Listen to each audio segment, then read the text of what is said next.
Hello, and welcome to another Minisode of Movies We Dig, the podcast about films, antiquity, and everything in between. I'm Christy Vogler. And I'm Hannah Bazinall. And today we're joined by host turned guest Colin MacCormack. Today we'll take a quick look at episode 6 of Disney's Percy Jackson and the Olympians, a show adapted from Rick Riordan's 2005 book, The Lightning Thief. And sadly, this episode was no musical. It was not. So, Colin, thank you for joining us today. Welcome. Oh, hello. Thank you for having me on the show. Yeah, here you get applause on our show. Yeah, it's fun. It's fun to be on the other end of it. Although it's all very kind of the nepotistic. Maybe is that the word? It's all just you know we're just guesting on our own show in reverse. Aww. Yeah, you're a nepotism baby. Yeah, truly. Right. Yeah, I love being a guest on my own show. I feel so lost now. I don't know where I am anymore.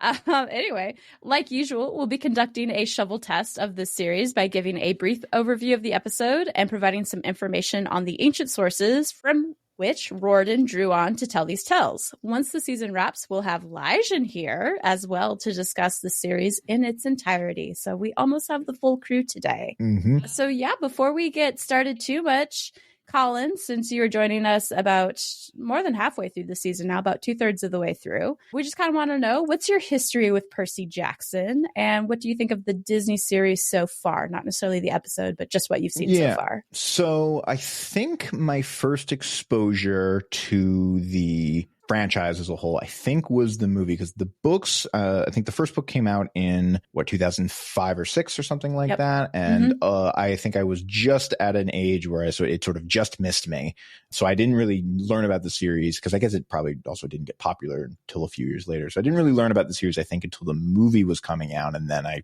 sort of found out, and then one of my nibblings read the books, and so I've read, I think, the first 2 books.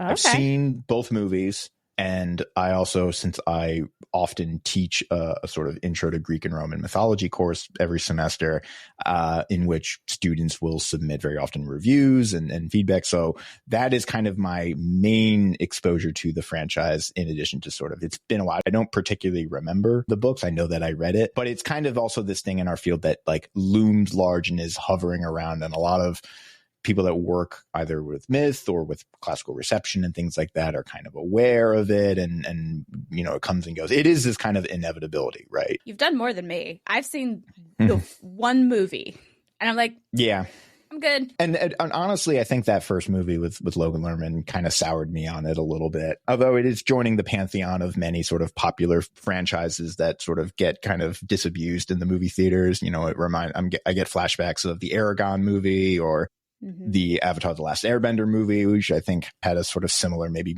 mistreatment by Hollywood. And a lot of those are all getting redone right now too. Yes. Interesting to see. No stone is left unturned, truly. Sometimes more than once. All right. So how's Disney treating it? Have they done a better job? Yeah. And so in general, I'm enjoying the series, in part because it really does feel like the more kind of true to spirit realization of what the books were going for and what Riordan, the author, was trying to do. I find it enjoyable. It's tough because in some ways it's kind of a tough sell. One, because this is just, I spend so much time and energy thinking about classical reception that sometimes I just kind of get over inundated with it. And I'm just like, I just know more. And it's also kind of a tough sell because this is kind of a tough age, I think, for protagonists, right? They're right at that early teen cusp years, which can be to some kind of that's like a difficult protagonist to kind of latch onto. That they can be annoying at that age, but I'm finding it more charming than I thought it was gonna be, and fun, and sort of, you know, there's stuff I think here for us to talk about. Oh yeah, for sure. All right. Well, with that being said, Hannah, can you give us a breakdown of episode? We're on episode 6 now, dang. And if you dug this episode today. I dug it, but I don't think you did. You called it the forgettable episode. I did. Well, it's all about forgetting. I thought that was the pun, right? Yeah, that was the pun. Oh, damn. I didn't even pick that up. Sorry. That went over my head. It's okay. Embarrassing now. Your first assessment of my reaction to it is fair. So let us know what you think. The kids go to Vegas after making heavy-handed remarks about Percabeth and hitting us over the head with, yes, young love, where they forget the other one exists. Annabeth pickpockets a god, which I admire the audacity of. And then cute little clip of my first driving lesson at the end. I did enjoy that. immensely. Like it did bring the horror of learning how to drive all over again. And like, that's why you start in an open parking lot, not a parking garage. When he sees that tight turn he has to make, I felt the horror of that moment. All right. Well, Colin, did you dig this episode? All right. So I guess we got to just get the elephant out of the room right away, which is, this is maybe the best or worst episode to have me on, because earlier in the series there was a certain cameo, and when it came up, I immediately texted Christy and Eli about this. I heard. I'm a little over, I think, Lin-Manuel Miranda. This was the Lin-Manuel episode. I was thinking a lot about I think it was Linda Holmes at NPR had an article that was talking about a recent episode, or I guess the most recent season of The Bear, where, if you're familiar with it, there's a lot of very sort of big cameos, and there's this thinking about sort of when cameos are like the art of the cameo, right? When a good cameo that can sort of elevate a performance, or, you know, there is a sort of weight that is brought to, you know, when it's a known sort of big name that shows up sort of in a sort of small role in a series like that, and how it can kind of really help the story out. And like the story, you know, those kinds of cameos, The Bear being a good example, that sort of elevate, and then the kinds of cameos that I think become distracting. And I think this falls a little bit more into the latter camp, because the whole time I'm like, why is it Lin-Manuel Miranda? Is it just because is there some clause in the contract where if Disney does a thing, he gets to be involved? Is it, you know, is there a particular reason it's him? Why is he Hermes? And that ends up kind of almost it became distracting for me at a point. So I think actually I'm cooler on this particular episode, not just because of the cameo. I think also this episode felt like less happened in it than maybe it was a shorter episode some other too. ones. Yeah, so it felt a little, I mean, it may just be the show, like, and maybe it seems like a natural dip for a series to kind of right before the ramp up to the sort of what I assume are going to be the kind of last two are going to be some kind of escalating event. So that takes a little dip before it picks up speed. Yeah. And also because I liked the one before it a fair amount, the one where they go to Hephaestus Land. Oh, yeah. Waterworld. Waterworld. Exactly.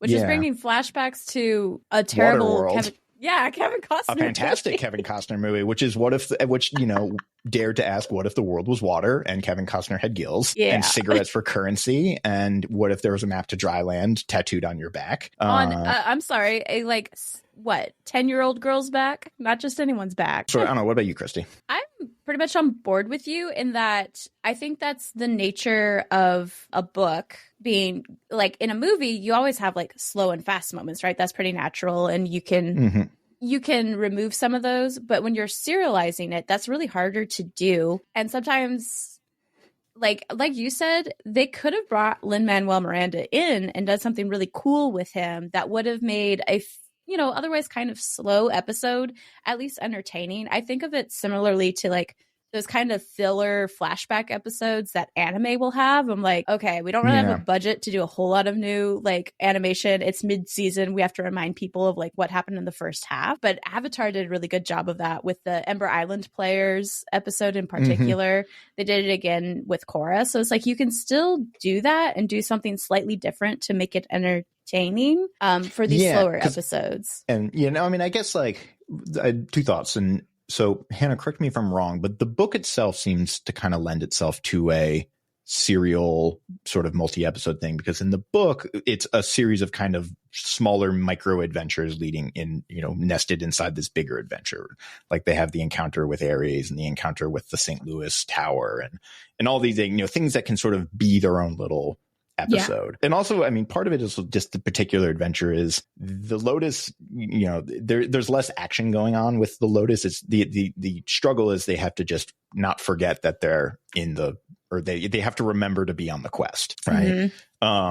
So like I think it's telling, like in the movie, what they did is they turned the sort of final bit into like a chase scene where they're like running out, and I think they like drive out of the casino in a car or something like that, because it probably felt like some studio note that's like, okay, it's been X amount of pages, we need some action to happen, otherwise we're gonna lose people. To jazz it up a bit. I guess my question is too, going with the Lin-Manuel thing, is like it felt like he phoned it in on this one too, because like He's dressed in a tan hoodie. So Hannah, I have to ask, what is his description? No, that's fair. It's like, is that how he's described, or did like Lin-Manuel just really like it's jammy? Did he just walk in what he was wearing? Like Hannah, was Lin-Manuel Miranda just dialing it in with a tan hoodie, or like how is Hermes actually described in the books?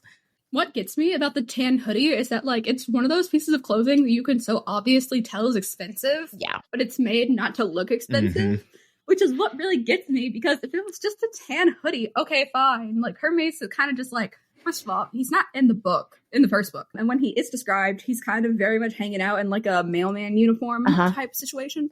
I wouldn't hate it so much if it wasn't one of those, like, clearly super expensive, nice clothing that, like, you just don't have a label on because wealth whispers or some shit like that. I wouldn't hate it as much if it didn't have that. He's not Hermes. I mean, I don't really have, there's not, like, a book Hermes.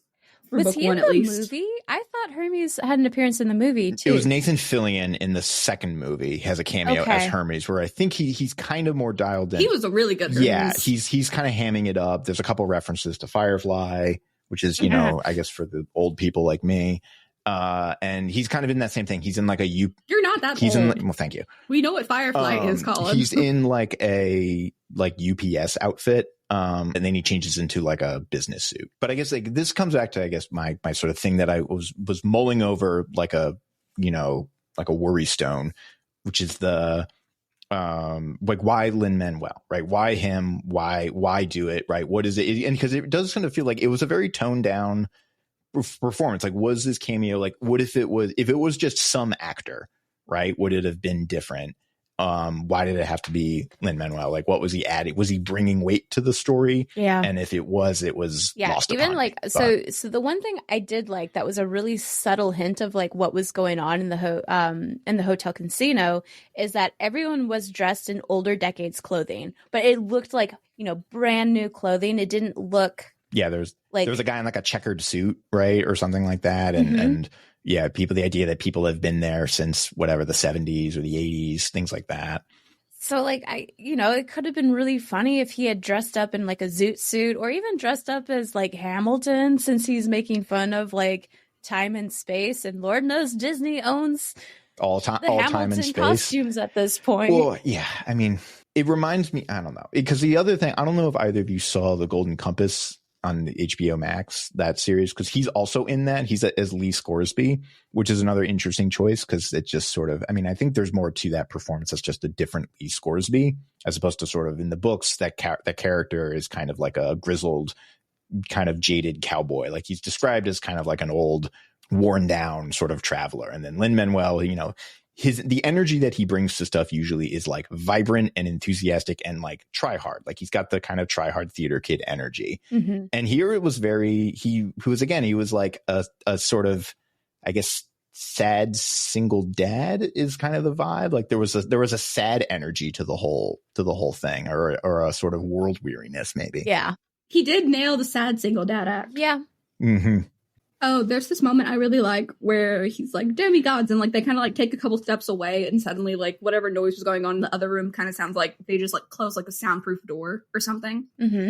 I thought that very much felt like the god aspect of these modern gods that are just kind of hanging out. That was an aspect I really liked. Yeah, I think the other thing that I've always been curious about, so Hermes does not actually make a physical appearance in the books for the Lotus Casino, right? No. They go in not knowing that the Lotus Casino, like, none of them even pick up on it. Okay. In the books. So they just go in, and then they come out and they realize, oh, fuck, it's like a day before the solstice, what's happened? And then they put it together like, oh, Lotus Hotel and Casino. Yeah. They weren't sent there to find Hermes?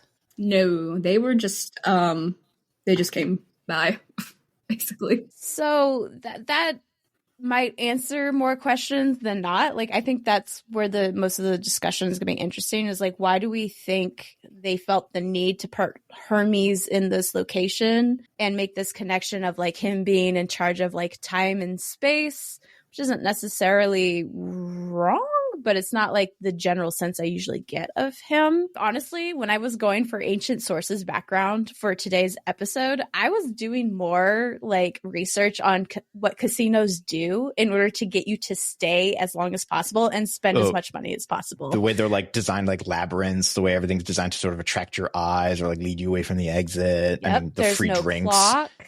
There's no clocks. They set up the bathrooms instead of near like entrances. They set them very far inside the casino, so you have to like travel through it.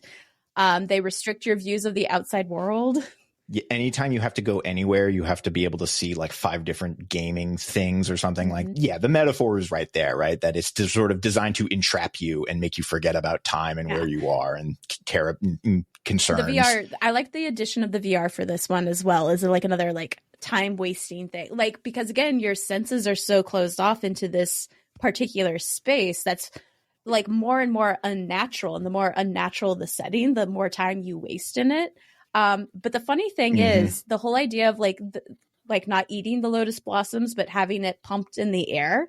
That is something that not necessarily casinos do, but a lot of other businesses have started doing to promote people spending more money at stores. So like a really famous one is Cinnabon.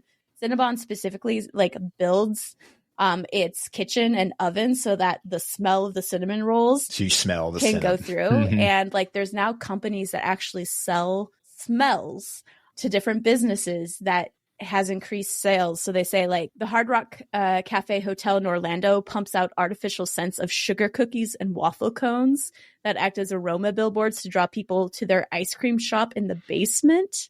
So again, making you go through like most of the store, and it's increased their sales by 45%.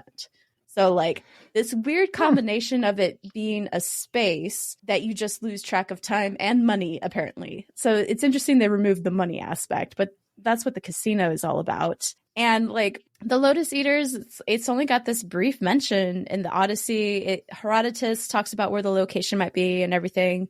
It's just an island of people who get high. Yeah, it's you know, for one of the more famous scenes from the Odyssey, it comes and goes in a matter of lines. It's just a thing Odysseus kind of recounts as he's giving a sort of overview of his travels. And he's like, yes, and then we went here, and then there were the lotus blossoms, and they made the people forget, and then we kept sailing. Like it's you know, quick. And it kind of reminds us again of the whole point of legends is, you know, it's presented as historical fact, right? Like this is how people of the ancient world were mapping out the world and what they knew of it. And Herodotus is almost more fun for this, getting to read his descriptions of faraway places and what he thinks people do in those places. But the Odyssey does that a bit as well. So that's it.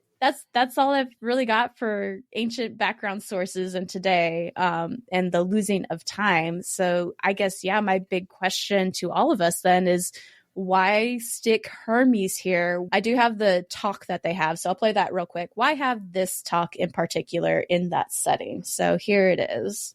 I remember you. You were there. Last time I saw Luke. Yes. I saw you argue.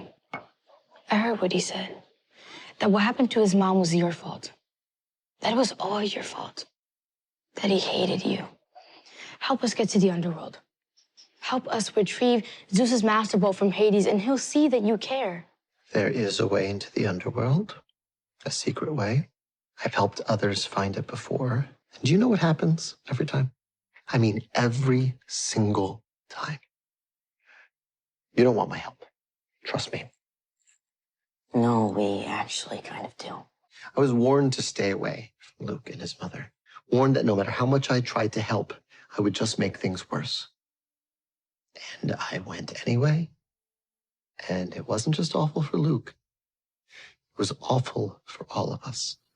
Do you know what that feels like? All right, so I'll leave it there. Hannah, I need some background on the Hermes-Luke relationship. Because, I mean, we do know that Luke is the lightning bolt thief originally, and that he's going to ultimately be the one to betray Percy. What is his daddy issues? Please let us know. Well, he has daddy issues just like the rest of us. Although I will say the show is kind of like aiming for like sympathetic daddy issues. Like, oh, daddy suffered too. And I kind of hate that. Parents are shitty. Let them be shitty. Let those shitty parents be shitty parents. I'm not interested the dads in are getting a lot of passes, aren't they? Poseidon and now Hermes. Yeah, like, oh, Daddy secretly loves you. It's hard for him to. No, Daddy's a god. It can't be that hard. Maybe I'm just like unsympathetic towards parents in general. The beef between Luke and his dad, Hermes, it's basically like the thesis statement of the books, which is that like you can't be a shitty parent because it has repercussions on your children. Luke's, I know what they're doing basically with seeing Hermes in the casino. It was the only way they could, it was the only place they could like see to shoehorn him in. Hermes' relationship with Luke's mom, May, is very important. In the last book, it's about like, she knows that she can't be with him forever, but she wants to like stay in this world, this godly world, so she can stay near Luke as well. So she's like, ooh, why don't I like attempt to become the Oracle of Delphi, which is a cursed position, kind of like Defense Against the Dark Arts teacher. Okay. So she decides like she'll try to become the Oracle, but it drives her insane. And so that's why Luke can't stay at home. He has to like leave because, you know, his mom's crazy now. Womp womp. Yeah. And they kind of allude to that, or they mention, I think the explanation in the show is that she's a seer and she's a regular person who can see into the godly world. And it, for most of them, that kind of drives them insane. And then so there seems to be some kind of, problems with Luke's mom that he blames his dad for. And I agree with Hannah that it felt like the sort of overarching reason that he's here in this episode at this time is to work in this character to sort of get, because like he's absentee, I think, in the first book. There is no Hermes. We don't meet him directly, at least. And so to get him, to get sort of that character in there and put a name and a face to it and get their little spiel about the thing, that seems to be the kind of narrative function. And it might be a case where like the sort of stitches are showing most obviously. Yeah. I mean, like from an outside, like no familiarity with the books, seeking out Hermes to get to the underworld actually makes a ton of sense because he's the psychopompus, right? So like if anyone's going to know how to get there, it's going to be Hermes. Yeah, literally the soul messenger is like what his title is that he gets, among others, but that's the big one. Yeah. So like that totally made sense to the point of this whole begging Hermes to help, him refusing and explaining his reasons, and then showing Percy something, a flash of something to like make him question. It looks like to make him question his relationship with his mother or his father. Like I'm sure that's going to pay off in the next episode. So, you know, it makes it feel like Annabeth got one up on him by like stealing the keys, but then it's very obvious he knew what they were doing. And so he leaves the letter on the carrefour to the dumb kids, right? So it's like it was all really contrived, but like he also lets them go, but not in the amount of time that they actually need to prevent the war that's breaking out. Like they miss the meeting with Poseidon in Santa Monica by the end. Like that's the end of the episode, right? Mm-hmm. Well, they say they also missed like the deadline to return the bolt. Right. Which is off script from the book. So they've got 4 pearls and they've already missed the solstice. So I don't know what the fuck we're doing. We are going off road. It's like, on the one hand, yeah, if you're just trying to get to the underworld, it makes perfect sense to go find Hermes. But I don't get what Hermes was trying to accomplish in all of this. We also saw Kronos again, right? Is that correct? Yes, we did. Percy's just telling people about his dreams willy-nilly. What are you doing? He's supposed to doubt himself a little bit, at least. That's part of the charm. I don't know. I share my dreams when they're weird. So like, okay. I used to keep like a journal. I haven't done it in a while, but I used to keep like a running list because I'd always forget them like soon after waking up. So I'd have to grab them right in the moment. I do appreciate that Percy Jackson is a kid who knows he doesn't know what's going on. And so he's here to ask questions to figure it out.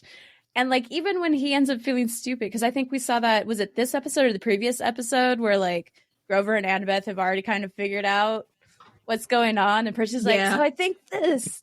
And they're like, yeah, man. He was like, well, how was I supposed to? I'm just putting it all together. So I appreciate that. Like, he's a very happy learner, I will say. Like, he's asking questions.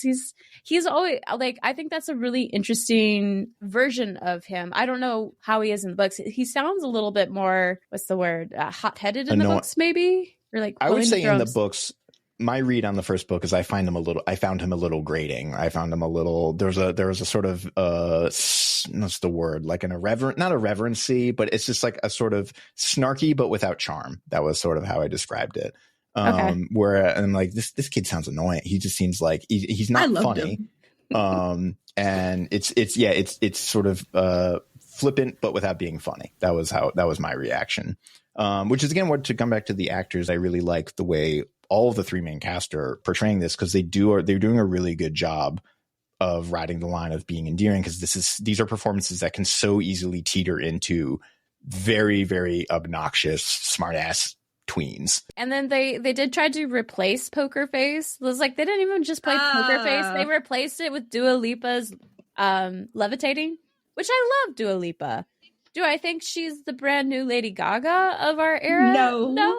I mean, no. I did enjoy that album, but yeah, it's like either Lin-Manuel needed to sing it, or although actually no, I think we should be maybe counting our lucky stars that we did not get that Hermes never rapped at any point. I think it would have been fun. I think the bloom is off that rose a little bit. I didn't need a rap. I needed a musical number, because you know what? Let's not talk about Bruno. Excellent song. He writes a good song. Why is there no music in this other than Dua Lipa's Levitating? Yeah, I think there should have been a heavier music preference. Rick did say in like an Instagram post or something that he was not going to be doing Poker Face because he wasn't going to be referencing those movies. Because he hates them so much. I had this question. It's like, what are your guys' experiences with casinos and or Vegas itself, if you've been to? Never been.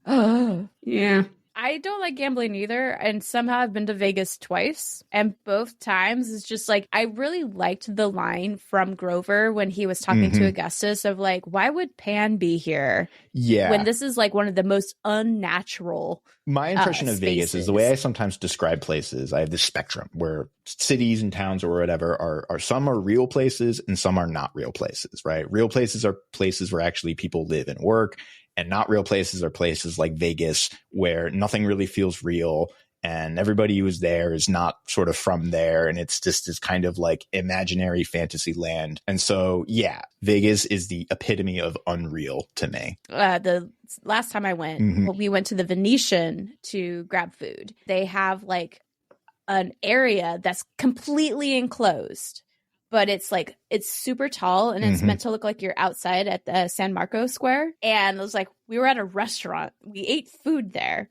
And it was very delicious Italian food, a delicious Italian wine in the most artificial, like Italian setting I've ever been in. And it's really jarring. So I thought that was kind of cool. And you're inside, but you're outside. And it's that whole like, it's reality. Yeah. It does feel like you're in a sort of fever dream. But I was also going to say it would make like, because Grover's asking, well, why is Pan here? And I'm like, well, that kind of makes sense if Hermes is there because Pan's his son. So like maybe he is hanging out in Vegas. But apparently Hermes wasn't supposed to be there either. Now I have actually a question, mostly for Hannah, but about like, do they ever find Pan in the books, or is he always? They do. Is he a big hanging? Okay, so he's not just this big hanging question mark. I mean, there is a tradition that Pan is the one god who actually dies. Like there are all these stories. The line that gets wheeled out is the great god Pan is dead, and supposedly, it's like there's a date for it, and like Pan actually did die of all the gods. That I guess that's the sort of inspiration for this bit. So the missing Pan and trying to find him again. Yeah, they do find him. They find him in the third book. Oh, Got wow. it. And then Grover, he's like, I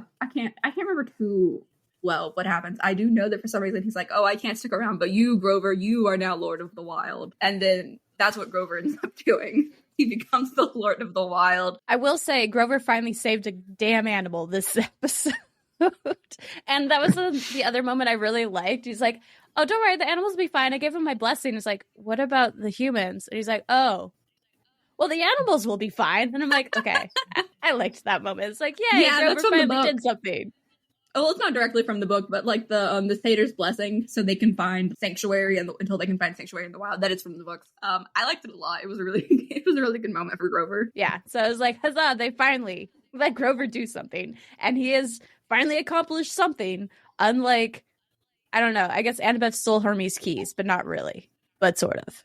And that's it. I And they've got the appreciate her. pearls. I get the sense like we're grasping a little bit here because this episode, I think of all the ones so far, this is maybe one of the thinnest episodes just content wise of stuff. It Like is. we've introduced a lot of the major themes about parenthood, although Hermes kind of comes back on that, right? Where each of them is sort of independently struggling with their relationship to parental figures in various ways.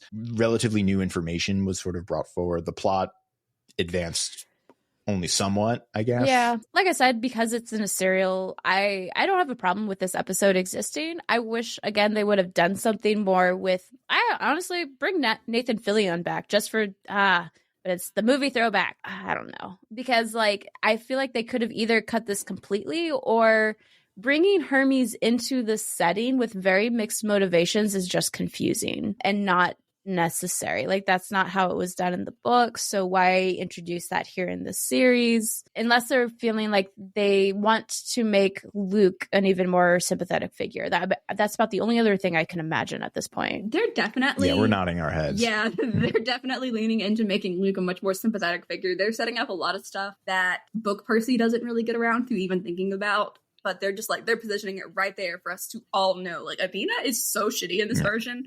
I think it's to, like, underscore that, like, there are no good gods, or, like, none of the gods are good parents, and to make you sympathize.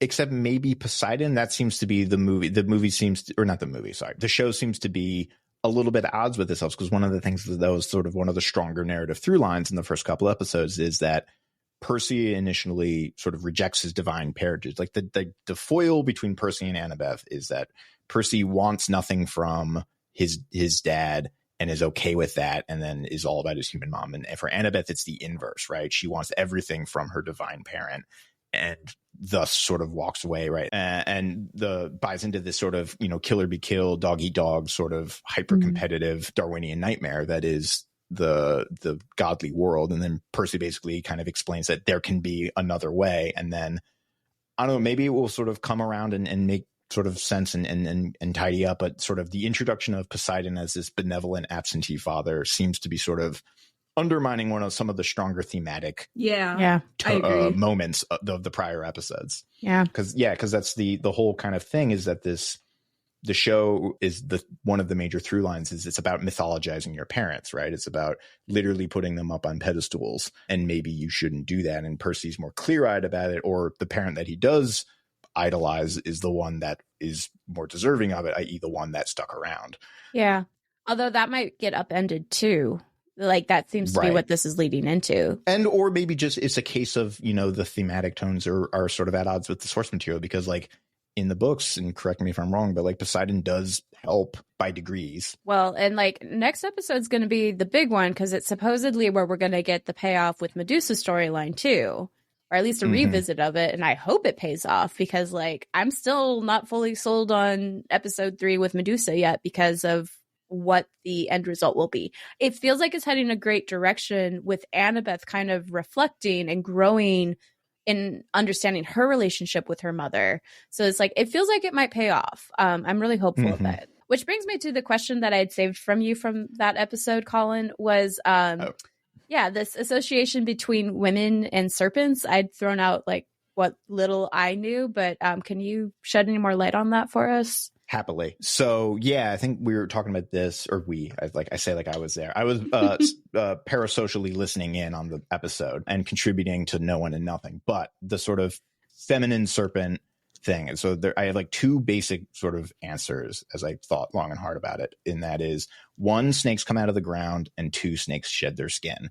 And so the coming out of the ground thing, there's a big theme in a lot of, particularly with goddesses, that all kind of, one of the kind of modern, I think, sort of misconceptions about ancient divinities is that they're all kind of, they are in their respective lanes, and they're the god of this, and then this other person's the god of this.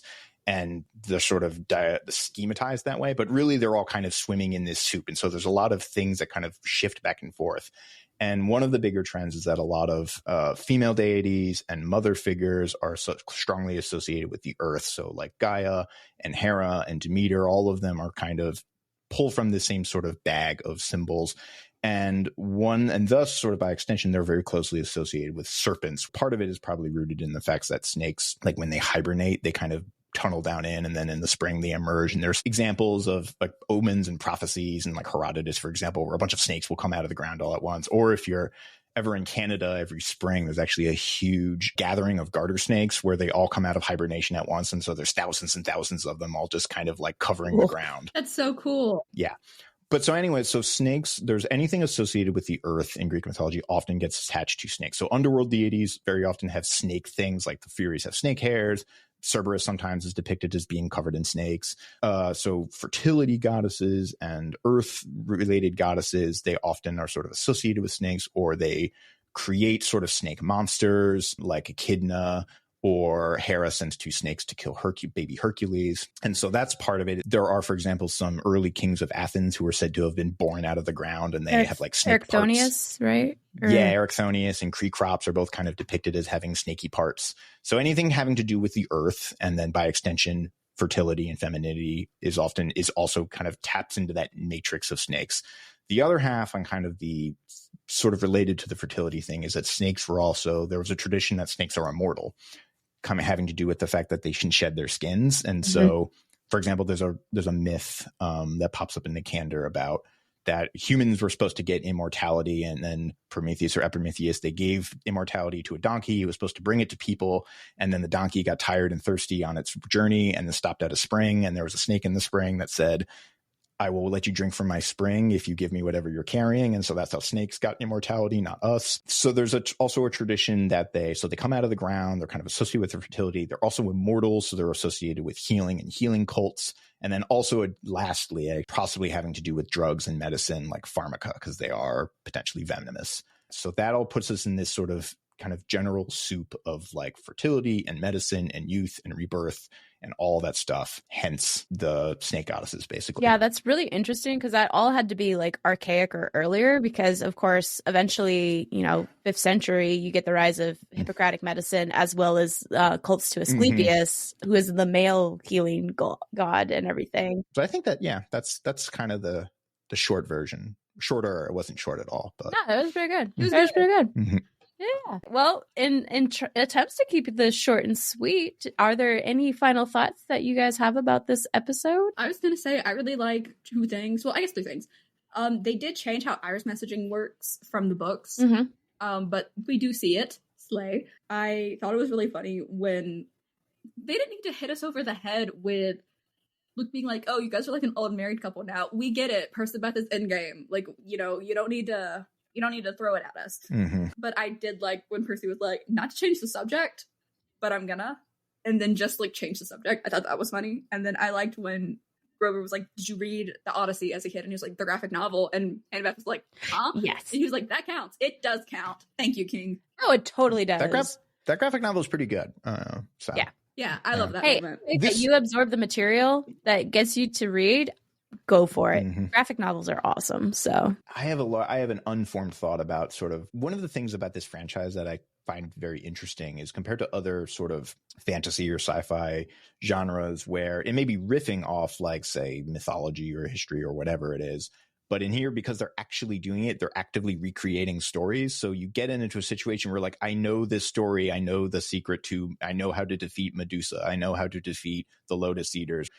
Everything is repeating itself. It kind of creates this interesting conundrum where like you run it. I think I talked about this when we talked about the movie, where like the way that kind of knowledge gets deployed is very idiosyncratic in the movie, where sometimes they know exactly what myth they're in and sometimes they have no idea what they're doing. Yeah.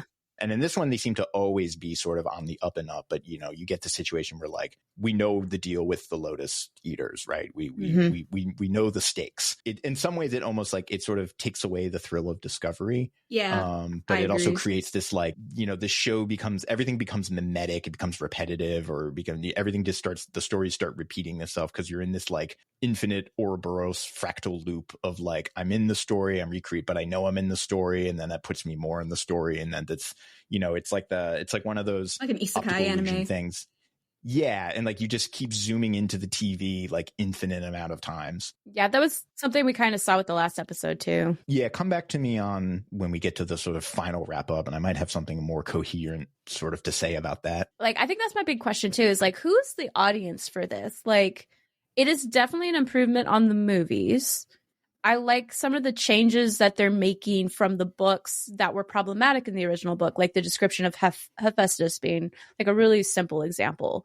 But like, I'm really confused in terms like Medusa's of Middle Eastern in the books, I think, or she has a head she is. covering. Yeah. Mm-hmm. Yeah. And so I guess it's like, are they trying to get the nostalgia Gen Z people? Are they trying to get millennials? Like, we've had some response from like millennials our age, or like maybe my brother's age, a bit older, with Gen X, of like loving the series because it was something they experienced with their kids loving. And now their kids have outgrown it. And now they're like watching the series by themselves. And I'm like, oh, I'm sorry. And I'm just trying to think of like, who is it trying to catch exactly? Because I don't know anymore. This isn't an answer to that question specifically, but something I think a lot about is that my kind of blanket thing is I would argue, I think we are in the sort of Hellenistic age of popular culture today. And what I mean by that is there's this period in Greek history where essentially the fans start creating the art, and then literature takes this kind of inward turn where it starts becoming incredibly, everything is a comment on the thing before it. In order to make any sense of it, you have to have been steeped in this whole literary tradition. You need to sort of be aware of all the references. A lot of it just it gets to the point of like, who can make the deepest cut reference, who can make the most obscure allusion, how many different strands can you pull together? And then one of the criticisms of this whole period, I personally love it, but this is like, this thing kind of disappears up its own aperture. I wonder, like, we are in this media landscape now where so often stuff doesn't just exist on its own. Like a movie doesn't exist sort of as its own. I mean, it can, but there's so much kind of coming in of just, we know that this is larger IP, right? You may just have been expected to see other things before you see it, or just be aware. Like it's the shows and the movies and the video games are like meta aware constantly of everything, and they're sort of also they're dependent on the audience also being kind of having this meta awareness. You know, it's like sort of like in art, like abstract expressionism, where it only makes sense if you think about it as like a rejection of prior art styles. And so, yeah, it's like it only makes sense if you can sort of think about it in the larger context of the art form. What I do hope is that, like, I really do hope that younger generations are really enjoying the series and watching it, and because we need more people in the field. I wonder if also maybe like a positive example, as I'm just thinking out loud about this. And I know we were supposed to be wrapping up the show, and I'm actively fighting against that, but it's hard to keep it short for sure. Yeah. But the sort of like, I think of like the Taylor Swift Eras concert is like a good example where like you could potentially just go to the show, enjoy the music, and knowing nothing about Taylor Swift, which in some ways is impossible, but just like knowing nothing, you could just go and be like, that was a fun concert. But then there are these like secondary and tertiary layers of the show that sort of the fans are increasingly aware of the significance of the wristbands, or when she mentions this thing or wears this outfit or has this sort of combination of this word with this image that opens up this like extra layer of meaning that you need to be sort of initiated into the, I guess we'll say, the mysteries for that to make sense. And this just seems to be a general cultural trend that's happening as media is democratized or ubiquitized. It goes deeper and deeper into itself. Especially in the era of streaming. That just makes sense, honestly. Yeah, and where everything is instantly available. I mean, also there's a larger conversation with one of the things that made, you know, if this is all Hellenistic, it's like this period of Greek literature that's happening basically after Alexander VIII. One of the things that makes that possible is the proliferation of writing and writing systems and paper and libraries and things like that. Like having that media available to people that they can read and check and share and copy and do things like that is what makes the sort of meta-ness and the erudition and the maybe insularness or navel-gaziness of the whole thing possible. So there is a technological component to it too. Nice. That is honestly a great way to sum it up. So if we're good, thank you. Are we ready for outro, y'all? I'm good. Yeah, walk us out, please. All right. Special thanks to Colin for joining us today. We'll be back next week to react and analyze episode 7 of Percy Jackson and the Olympians with another special guest. This time, we'll get to see our young demigods travel to the underworld, a catabasis, if you will. Plus, we'll be getting that throwback to Medusa. Hopefully, it'll pay off. As for you listeners, you can find us on most major streaming platforms as well as movieswedig.com. Please review, subscribe, and like if you like what you hear. You can also follow on Instagram, Facebook, and Blue Sky under some variation of the handle @movieswedig. Let us know what you thought of Lin-Manuel Miranda playing the trickster god Hermes. Talk to you soon. Bye. Bye. Bye.